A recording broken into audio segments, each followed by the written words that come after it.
نەژاد نەجم سەرۆکی فستیڤاڵی نێودەوڵەتی شانۆی شەقام لە کەرکووک. سڵاو لێبێت و ئەم کاتەوە باش هیوادارم تەندروست باش بێ. ئەمەوێ لەسەرم بابەتە قسەمان بۆ بکەی کە ئامادەکاریەکان هەمووی تەواو بوو و لە داهاتوودا کەی بەتەواوەتی ئەم فستیڤاڵە دەست پێ دەکات. بەیانیتان باش. سەرەتا زۆر سوپاس بۆ کورسات. زۆر سوپاس. هەمیشە لە هەر شوێک بین لەگەڵمانە. سەبارەت بە پرسیارەکەت ئێمە دوای 2 مانگ ئامادەکاری و ڕاگەیاندنی فۆرمی بەشداربووان لە ڕێی فۆرمێکی ئەلکترۆنیەوە دوێنێ ڕاگەیاندنی نۆیەمی فستیڤاڵی نێودەوڵەتی شانۆی شەقام لە یەکێک لە شوێنە زۆر گشتیەکان و ناو بڵین جەرگەی بە کەرکووکیانەڵێم ناو جەرگەی خەڵکی کاسبکار و کرێکار و خەڵکی سادە ئێمە نۆیەمی فستیڤاڵمان ڕاگەیاند. بەڵێ باش کاک نەژاد با منیش سڵاوێکی لێ بکەم چۆنی ئەحواڵە تەندروستی و چۆنە؟ زۆر سپاس دەکەم. بەیەکەوە چەند بەرنامەیەکمان کردو و ئاگامان لە چالاکیەکانتان هەیە هەم لە دەرەوەی وڵات هەم لە ناوەوەی وڵات لە وڵاتە عەرەبیەکان جێی دەستخۆشین بە هیوای بەردەوامیتان. با بینەوە سەر شانۆی شەقام. شانۆی شەقام لە کەرکووک خەریکەی ترە بێت بە بۆنەیەک لە تەواوی کوردستانە دەنگیاوەتە و لە دەروی کوردستانیشە لەبەرەوەی لە زۆربەی ناوچەکان و لە شار و شارۆچکەکانی هەرێمی کوردستان فستیڤاڵی شانۆیی و هونەریمان هەیە، بەڵام ئەمەی کەرکووک جیاوازە. هەم خودی خۆی کاڵی لە کەرکووک ئەمە جیاوازیەکی گەورەیە دووش کە ئەم هەموو نەتەوە و ئەم هەموو گروپانەکەیان لەوێ نمایشی خۆیانەکەن ئەمەش خۆی لە خۆیان جێی دەستخۆشیە بۆ بەرپرسانی فستیڤاڵەکە و بۆ ئەو شارەش. پێم بڵێ بۆ ئەم ساڵ تا ئێستا چەند گروپ پەیوەندیان پێوە کردوون یاخۆت خۆتان پەیوەندی بە هیچ گروپێکی تایبەتەوە ئەکەن کە مەبەستان بێ بەشدار بێ لە ناو شانۆی شەقام فستیڤاڵی شانۆی شەقام لە کەرکووک بۆ ئەم ساڵ؟ سپاس بۆ پێشەکیە. سپاس. تەڵان من دوێنە لە وتارەکەم ئەوەم ینی وتمی تر فستیڤاڵی نێودەوڵەتی شانۆی شەقام لە بابەتێکی تاکە کەسی دەرچووە یاخۆت ئێستا بڵین تەنەها مڵکی گروپی شانۆی هەوار و کەرکووک و کوردستان و عێراقیش نێیسە لەسەر ئاستی دنیا لە 4 کیشوەرەوە ئەم ساڵ نمایشمان بۆ هاتووە. 89 نمایش لە ڕێی فۆڕمی بەشداریکردنەوە هاتووە مەگەر ئەو فستیڤاڵانە ئەم قەبارە نمایشانیان بۆ بێکە لە وڵاتی ئیمارات و قەتەڕ و سعودیان کە پارێکی زۆر زەبەلاحی ینی تیا سەرفەکرێ. بەڵام خۆشبەختانە ئێمە بێ و پارە زۆرە توانیمان لە ڕێی کوالیتی فستیڤاڵەکانی ساڵی ڕابردووە سەرنجی هەموو دنیا ڕاکێشین. وەکەوەی کە وتت کەرکووک تایبەتمەندی خۆیە لەم بوارەیە. دوای 9 ساڵ ئەزمون ئێمە توانیمانیانی کەرکووک دیسان ئەڵەم لە وتارەکەم گەیشتینەتە ئەو قەناعەتەی فستیڤاڵی نێودەوڵەتی شانۆی شەقامی کەرکووک بۆتە پایتەختی شانۆی شەقام لەسەر ئاستی ناوچەکە چکەوانەی کە ئێمە ساڵانە یاخود گروپەکانی تر بەشداری فستیڤاڵەکانەکەن ئەزانین ئاستی کوالیتیان چەنە، بەڵام ئەم فستیڤاڵە ئەمە بەدەمی خۆمان نەبێ ئەو سایت و ڕۆژنامانەی دنیا کە لەسەری قساکە بەو جۆرە تەنانەت ینی بۆ دوێنێ تەمان کورسات لەوێ بوو هاوڕێیانمان لێو بوون ئاگایان لێ بوو. ئێمە تەنها ڕاگەیاندنەکەیشمان بۆ خۆی فستیڤاڵێکی بچووکە ینی ئێمە نمایشی شانۆمان پێشکەش کرد تابلۆی هەڵپەرچێ 4 مادەی گۆرانی عەرەبی کوردی تورکمانی پەردەلادان لەسەر هەموو ساڵ ئێمە بە جۆرێک لە جۆرەکان فستیڤاڵ بەرەو پێشەچێت و جیاوازی زۆر گەورەیە. دواتر بە ئامادەبوونی هونەرمەندانی گەورەی کورد بە تایبەت کە مامۆستا مستەفا ئەحمەد، کاک ماهەر حەسەن، کاک جەمیل، ئەوە هونەرمەندانەی هەولێر و دەوروبەر ئەمە بۆ خۆی واکانی هەز بکەی فستیڤاڵ جێگەی خۆی گردووە لە ناوچەکە. بەڵێ کاک نەژاد باستە لەوە کرد کە لە چەندین وڵاتی جیاوازەوە بەشداری لەم فستیڤاڵە دەکرێت. ئەو وڵاتانە کوێن و چۆن توانیتان هەمامەنگیان لەگەڵا بکەن؟ بەڵێ طبعا وەکوتم ئێمە فۆرمێکمان پێشکەشکرد ینی ئەوە چمەوە سەر پرسیارەکەی کاکۆسار ئێمە هیچ نمایشێک بە تایبەت نایەنین بڵین فەرم و فلان گروپ وەرە میوانی ئێمە بە ینی وەکوتم فستیڤال ڕێزکەی خۆی گردووە وەکو فستیڤالە نێودەوڵەتیانەی جیهان فۆرم بڵاوەکەی واتە بە شێوازی ئۆنلاین بەڵێ بە شێوازی ئۆنلاین ئەگەر لە کیشوەری ئەمریکا بێ لە ئەوروپا بێ لە ئاسیا بێ لە هەر وڵاتێک بێ ئەو ئێمە توانین لە ڕێی پەیزەکانی عەرەبی و ئەوروپی و دنیاوە ئەمە بڵاو کرایەوە 89 نمایشمان بۆ هات لە 30 وڵاتەوە تقریبا مانگێ پێش ئێستا دەور 20 ڕۆژێکە ینی فۆرمەکە قەپات بووە لەم 89 نمایشە لژنەیەکی بینین پسپۆر لە شانووی شەقامە دەستنیشان کرد لە وڵاتەکانی وەکو نەمسا ئێران لە مسر یەک کەسش لە عێراق ئەم چوار کەسە لەبەرەوەی ناوێن ناینی بەیانی تووشی ئەشکال نێن شانۆکارانیان ناسن بۆی بڵێن ئەم نمایشەی بۆڵ بژاردو ئەمەی بۆڵ نەبژاردو تەبعا ئەمە بە میزاج نییە بەو تەجروبانەی ساڵانی پێشووە کە ئێمە ڕوونکردنەوەمان داوەتە لیژنەکە وتومانە ئەم جۆرە نمایشانە ئەگونجێ بۆ شاری کەرکووک جەوی شاری کەرکووک جۆرێکا بێ ئەو نمایشانە بهێنین کە ڕەواجیە یاخود بینەر حەزی پێەکە بۆیە ئەو وڵاتانەی کە ئەم ساڵ دێنە شاری کەرکووکەوە هەرێک لە واتە ئەو نمایشانە وەردەگرن کە گونجاوترن و ئەو خەڵکانەی کە لە شاری کەرکووکن وە هاوڵاتیانی کوردستان حەزیان پێ ئەوانە وەرەگرن طبعا بێت تۆ لە هەر شانۆکار و دەرهێنەر یاخود سەرۆکی فستیڤاڵە بێ خوێنەوەی هەبێ بۆ بینەری شارەکەی خۆی یعنی من ناتوانم نمایشە بێنم خەڵک لێی دوورکەوێت یاخود ناتوانێت 20 دقه نیو ساعت بە دیارێ بۆستێت ئەوەی کە تەجروبەمان کردووە ساڵانی پێشوو بابەتی کۆمیدیا لەگەڵ شانۆکانی جەستە یاخود ئەو شانۆ تەرفیهانەی کە بڵین تەنز و ئەوانەی تایە کەرکووک هەستەکەم پێویستی پێێتی هەناسەدانێکێت چکەم شارە لەوەتی هەیە ینی پڕی کارەسات و کوشتن و بڕین بۆیە من ئەم حاڵەتی دەرونی بینەرە بێ بخوێنیتەوە لەم بابەتە جگە لەوەیش ینی پێوەرێتر هەیە ئێمە ساڵکارمان لەسەری کردووە ئەو گروپ و تیپە معتەرف و بەناوبانگانەی وڵاتمان بان کردو ینی وەکو لە ئیتاڵیاوە یەکێک لە گروپە معتەرفەکان بۆ لە ئەڵمانیا لە بەلجیکا بۆ نمونە لە فەڕەنسا لە یابان لە چیلی وڵاتە عەرەبیەکانی وەکو سووریا فەڵەستین تونس جەزائر بڵین تورکیا ئێران عێراق کوردستان یعنی ئەم نمایشانە ئەوەی لە ناو 89 نمایشە لژنە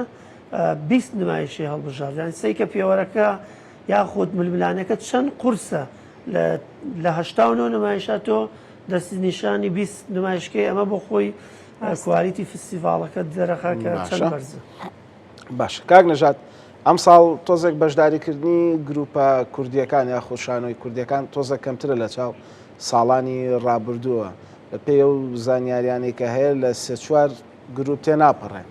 جامە من خۆم بە دوو نوع بیری لە یەکەم و بزانم وایە باینی جەنابتان و وەکو سەرپەرشتیاری فێستیڤاڵەکە یەکەم ئەتانەوێت زۆرترین گروپی دەرەوە نمایش بکات بۆ ئەوەی ئەو بەشداربووانە هەم لە کەلتور و هەم لە فەرهەنگی شاری کەرکووک شارەزا بن و ئەوان بێن زیاتر چۆنەڵی دەرفەتی نمایشکردنیان هەبێ یان ئەوەیە کە گروپەکانی خۆمان یا ئەو شانۆیانە هێشتا لە ئاستێکی ئەوە بەرزانە بن کە بتوانی بەشداری لە فێستیڤاڵێکی ئاوا گەورەیە بکەن کە زۆربەی وڵاتان بەشدارن جا کامیانە ئەم دوو خاڵە کاک نەژات وڵای تقریبا هەردووشە بێت تێکەڵکەین و جگە لەوەشانی من هیچ کاتێک لە ئەو گروپ و نمایشانەی کوردستان بە تایبەت کەم ناکەمەوە بەڵام یەک بابەت هەیە ئێمەمانەوێت کەلتوری دنیا بە کەرکووک و کوردستان عێراق ئاشنا بکەین بۆیە هەمیشە بە دوای نمایشی جیاوازەوەی بە دوای وڵاتی جیاوازە ئێستا نمایشێک لە چیلیەوە هاتووە کە کاری بڵین سێرک و سەمایە لەسەر بڵین پاسکیل ئەمانە کەمن لە کوردستان ینی هەبێ ئێمە هەمیشە وەکو بابەتانەی تری کە جینۆسایدمان هەیە ئەنفال و هەڵەبجە هەر نمایشەکانمان بۆ خۆمان لێداوەتەوە نەمان بۆ خۆمان دووبارە کردوتەوە هەمومان لەبەر کردووە بۆیە فستیڤاڵ ئەتوانین لە ناو ئەو دوو پرسیارە خۆی ببینێتەوە ویستومانە نمایشی جیاواز و وڵاتی جیاواز و کەلتوری جیاواز بگەینە کوردستان و تەجروبە و ئەزمموی جیاواز بابەتێکی تریش هەیە زۆر جار ئەو نمایشانەی کە لە کوردستانە دێ هەندێک جار ئەڵێن بە ناچاریە بێ فلان شاریتیا بێ فلان هەنی ئەمە جێی داخە بەڵام ئەم ساڵ ئێمە بەڕاستی با وەکو لایەنێکی حەق سێ نمایشمان بۆ هاتووە نمایشەکان زۆر جوانن بۆ هەڵبژێرنەوە ینی ناچار نەبووین لەبەرەوەی ئەم ساڵ بڕیارێکماندا لە سەرەتاوە وتمان نمایشی باش گروپی معتەرف ئەم دوانە پێوەری تایبەتی بوون ینی نمایشێکمان لە شاری کۆیەوە بۆ هاتۆ زۆر جوانە نمایشێکی مناڵشمان بۆ هاتۆ لە بڵێن چەمچەماڵە بە هەمان شێوە نمایشێکی زۆر باشە لە شاری هەڵەبجەیشەوە نمایشێکی زۆر باشمان بۆ هاتۆ لە بەشی گەورە بۆ ئاگداریتان وەکو پێشوو فستیڤال دوو بەشە بەشی شانوی گەورە و بەشی شانوی مناڵ باش کاک نەژاد باسی لەوە کرد سەر و هەشتا نمایش نێدراوە یاخود شانۆی نێدراوە بۆ ئێوە کەواتە بێ لیژنەیەکی بەڕاستی زۆر ئەکادیمی و شارەزاتان دانابێ بۆ هەڵبژاردننی ئەم شانۆیانە کە لە هەشتا و ئەوەیە بیزدانەیەکی لێ هەڵبژێرن ئەم لیژنانە هەمان کوردن خەڵکی بیانیتە لیژنەی فستیڤال یەکتر ئەناسن ئەم لێژنانە ینی برادایەتی وشتی تایە کەس نازانە کێ ئەندامەوە کێ سەرۆکی لیژنە چونکە تۆزەگە و بابەتە دایمە مشتومڕ و قسە هەڵەگرێت لە نێو کوردستان و لە عێراقا لیژنەکان بۆ جۆرە نەبوون کە وەکو پێویست بێ ئەنجا بەڕوونی پێمان بڵێ ئەمە ئێوە چۆنە کاک نەژادەم لیژنێ وڵی لەبەرەوەی خۆم شانۆکارم گروپشم هەیە معاناتی گەورەم بەدەستی لیژنەی بینین و لیژنەی داوەریەوە بینوێنی هەندێک جار ئەو نەقەدر کراوە لە ڕێی علاقاتی شخصی و برادری و خزمایەتیشی تێکەوت بۆیە زۆر بە حەزەرەوە ئەم ساڵیشمان کرد لیژنەکان ناوێنمان ئاشکرا نەکردو یەک دووەم کەسیان نازانن کێ لیژنە ینی چوار کەسماندانەوە ئاگیان لە یەک نییە بە ژمارە ینی بۆ ئەم نمایشە لە دەیا چەندە دەیتێ ئەو پێوەرە هەیە کەسیان نەبینیوە کەنا لەسەر سینناارۆکەی هەڵبژاردننیە لەسەر جگە لە سینناارۆ لەسەر ڤیددیوە دیزین و لەسەر ئەوانە لەسەر ڤیدۆکە بینی لینکە بینی هەموو پێوەرەکان یەکلاکەرەوە بێ بۆ نمایشە بڵین کەسێکمان لە ئێران دەست نیشان کردووە کەسێک لە مسڵ هاوڕێکشمان لە ینی هەر ئەوروپیە لە سڕبیایە وڵای هەر کورد هەر ناناسێت ئەوەنە تعریف بۆ کردووە کورد لەکوێ و چی هەر نەیزانی یەک کەسی کوردشمان هەیە بەڵام نەناویمان ئاشکرا کردووە نە ئاشکرای شێکن چکەوەکو وتە دەمە حاڵەتێکی دەگمەنە پێوەرەکانیش پێوەری ئەوەی کە من قسەم کردووە لەگەڵیانە ئەوەیە گروپەکانە بێ معتەرەف بن دواتر نمایشی باش هیچ مجاملەی تیانە بێ بۆ نمونە ئەمە با ئاشکراکەم یەکێو لەو نمایشانەی کە زۆر باش بوو لە وڵاتی ئێرانەوە فریان نەکەوت لە تەوقیتی فۆرمەکەیە بیگەێنێتە لیژنە من دوایەوەکە لەگەڵ سەرۆکی لیژنەیە قسەم کردوتم نمایشێکی زۆر باشە بۆ کەرکووک زۆر پێویستە چکە نمایشێکی تەنزە ئێرانیش لە بەتایبەت لە کۆمیدیا و تەنز و شەقامە زۆر باڵان زۆر هەوڵم داوتی ئێمە ئیمزامان کردووە لەسەر هەشتاونەوە نمایشەکە ناکرێتە نەوەت یعنی منی وەکو سەرۆک فستیڤال ڕەفز کردەوە و نەیهێشت نمایشەکەش داخل نەمەویست داخل بێ بەس ئەموت سەیری کە نەگەر باشە هەستەکەم ویستوتە تۆزە نەرمی بنوێنی بۆی داخل بێ بەس چاکیان کردووە کە وەکو سەرۆکی فستیڤال کە ئەم قسەیە جێڕیتەوە ئەمە جێی دڵخۆشیە ینی کە ناتوانن دەزوەردان هەبێت لە ناو کاری لیژنەکان ئەمە جێی دەستخۆشییان بۆ خۆت هەم وەکو سەرۆکی فستیڤالەکەش من نەویست دەستوەردام کەم بەڵام ویستم بیکەمە ناو هەشتاونەوە نمایشەکەەوە بۆی وەکو ئەو هەشتاونەوەیە مامەڵی لەگەڵا بکەن بیبینن لەبەرەوەی ئەمزانی نمایشەکە زۆر باڵایۆشێک لە گروپە بۆ معترفەکانی وڵاتی ئێرانە لە شاری تەبرێز بەڵام قبوڵیان نەکرد. بەڵێ کاک نەژات با باسێک لەوە بکەین لە ڕابردوودا وەک باس کرد بەشێک لە وڵاتان چەندین بودجەی گەورە تەرخانەکەن بۆی ئەم فستیڤالانە بەڕێوە بچێ ئێوە لە ڕابردوودا ئەگەر کێشەیەکتان هەبێ بەهۆی نەبوونی بودجە بێ یاخود هەر گرفتێکی تر ئایا بەهۆی نەبوونی ئەزموو بێ پێشبینی دەکەی کە لەم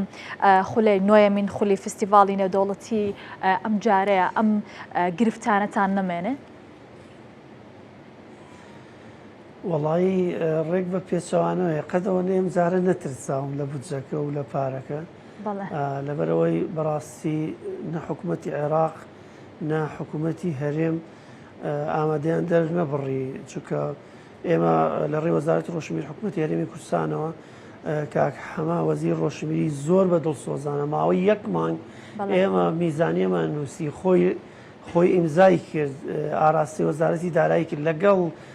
شخصی جەنابی وەزیری دارایی کاکاوات قسەی کردو تەکلیفی کردو چەند کەسێکی تر لە ناو حکوومەتە هەر لە ڕێکا حەمەوە یعنی هەوڵیان دابەوەی ئەو بودجەیە کە 100 ملیۆن بوو ئێمە بەتەما بووین بە تایبەتی ینی 25 نمایش 25 وڵات بێنی بەڵام بەداخەوە ڕەفز کرایەوە بەڵام تام دەقیش کاکە هەموو وەزارەت لە هەوڵان بۆەوەی هاوکارمان بن بە جۆرێک لە جۆرەکان ئەگەر کتێبمان بۆ چاپ بکەن ئەگەر هەوڵی تر بدەن لە دەرەوەی حکوومەت لە ڕێی ئیلاقاتی شخصی خۆیەوە بەڵام تا ئێستا نە حکوومەتی هەرێم نە حکوومەتی عێراق هیچ بودجەیەکی دانناوە بەڵام ئەوی جێی دڵخۆشی هەمیشە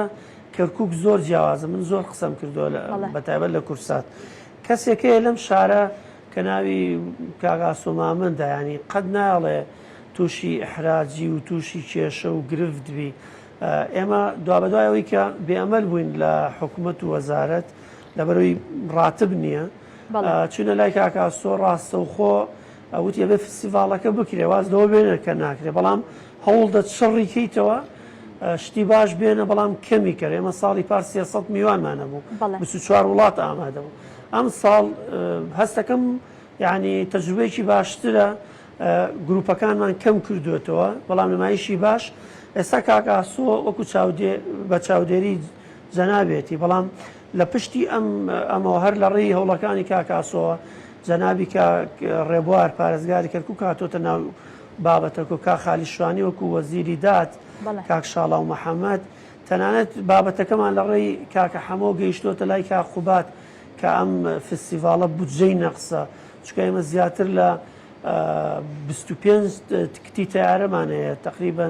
25 کەس بەس فیزا ئەبڕێ ئەمانەمان تا ئەم دەقەیە چارە نەکردەوە لە هەوڵین بەڵام کاکاسۆ لە خەتە لە ڕێی کەناڵەکانشەوە بەڕاستی من لێرەوە داواکەم هەر لە کورسات ئێمە ساڵی پار کورسات بڵێن سپۆنسەری میدیایی بووە لێرەشەوە داواکەین ئەگەر بتوانن سپۆنسەری میدیایی مام بکەن و هاوکارمان بن لە بودجەکە چکە ئەم ساڵ بەڕاستی حکوومەت نایەتە ناو فستیڤالەکەەوە چگە لە شەریکات و کەسایەتی و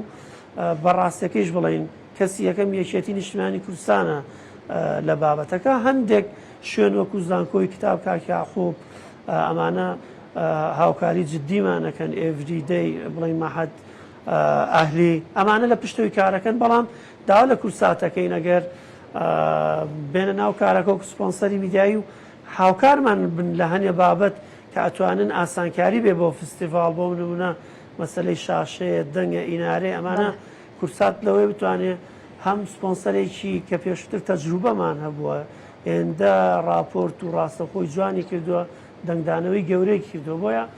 ئەتوانن لەم خۆناغە زۆر هاوکارمان ئینشاءڵڵا هەوڵین کورساتیش هەر هاوکار و پاڵپشت و پشتیوانتان بێ وەک هەمیشە دەستگای میدیای کورسات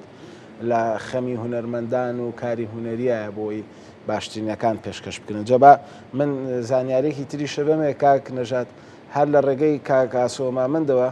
گروپێکی مۆسیقی کەرکووکیش لە مانگی دا سەفەرێکی ئەمریکاکەن بۆ چەند چالاکیەک لە وڵاتی ئەمریکا کە دیسانەوە کاگاسۆ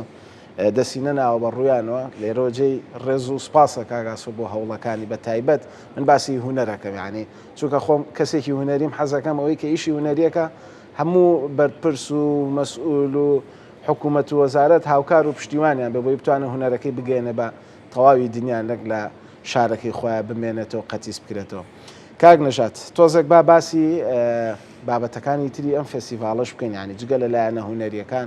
لایەنی ئیداریمان هەیە، لایەنە تەکنیکیەکانمان هەیە. بە نمونە تۆ باست لەواکەی کە ساڵی ڕابردوو 300 میوانە هەبووە، ئەمانە خواردنیان ئەوێت، شوێنی مانەوەیان ئەوێت، دابینکردنی ساریان ئەوێت، هۆڵیان ئەوێت، ئەمانە چۆن ڕێکخستووە، ینی لەگەڵ چێە لە پەیوەندیان کە ئەم بابەتانە ڕێک بخەن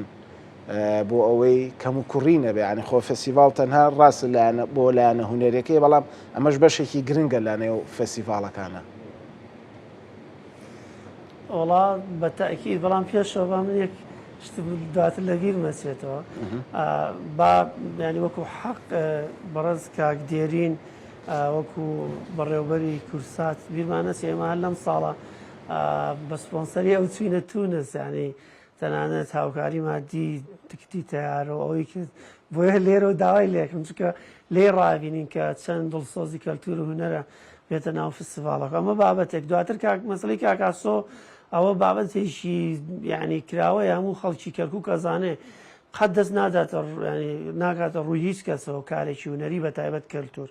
بۆ بابەتی ئیداری لە ڕووی ئیدارەدانەوە تەبعاً زۆر قورسە. ئێمە ساڵی پار لە 5 ئوتێلە میوانەکانمان خەوان،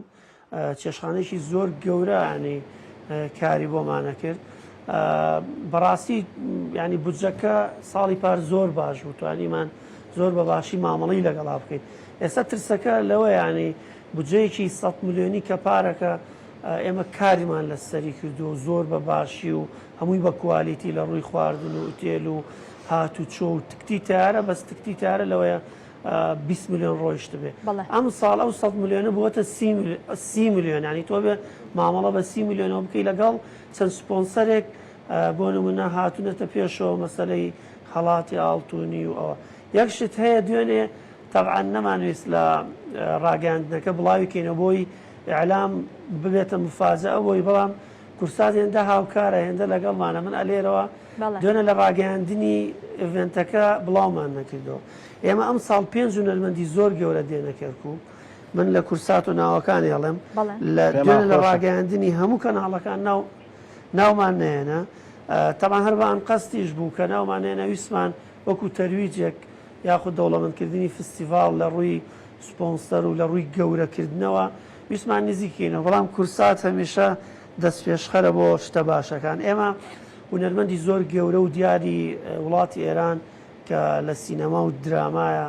ڕۆڵی بەرچاوی و لە کوردستان و عێراق و ناوچەکە خەڵکی ناسێ. ئەم ساڵ دێتە فستیڤال خەڵاتی ئاڵتوونیە کرێ، ئەوش جاعفەر دەهخانە کە لە ڕۆڵی کۆتیڤار لە درامای بڵێن یوزارسیف و لە یارانی ئەشکەوتە ڕۆڵێ بینی. یەکێتر لە هونەرمەندە گەورانە کە لە عێراقە دەنگێکی ینی زوڵاڵ و نواندنێکی جوان و کەسایەتێکی گەورەی هەموو عێراقەکان خۆشیانەوێ، ئەوش هونەرمەندی کۆمیدی ئەیاد ڕازی کە لە ڕووی ڕکلام، لە ڕووی نمایشەکانی، لە ڕووی دراما کەسێکی زۆر باڵایە. کەسێکی تر زۆر گرنگتر کە لە وڵاتی مسر تەنانەت لە سەر ئاستی بۆ نمونە هونەرمەندەکانی وەکو ئەگاتە حوسێن فەهمی و هانی ڕەمزی ئەوش شانۆکارێکی و سینەماکارێکی کۆمیدی بەدریە تەڵبە کە یەکێکە لە ئافرەتە زۆر بەناوبانگەکانی وڵاتی مسر کە تەنهاگەر بەس بێتە ناو فستیڤالەوە لەوەیە ساڵی پار 1500 کەس ئامادە بێ. ئەم ساڵ بەڵێ ببوورە کە کاتمان کەمە، بەڵام دەمەوێت دوا پرسیار کەم و زۆر بە کورتی وەڵام بیتەوە. ئەم فستیڤاڵە بە دیاریکراوی کەی دەست پێیەکە و چەند ڕۆژیشی پێدەچێت، واتە چەند ڕۆژ دەخایەنێ؟ بەڵا فستیڤاڵ لە 3 و 4 و 5 مانگی 11 دەست بە کارەکانەکە و 3 ڕۆژە. ئێمە لە مایە و 3 ڕۆژە هەموو چالاشیەکان پێشکەشەکە. بەڵێ نەژاد نەجم سەرۆکی فستیڤاڵی نێودەوڵەتی شانۆی شەقام لە کەرکووک، زۆر سوپاس بۆی کە میوانمان بووی. سوپاس بۆ تۆ.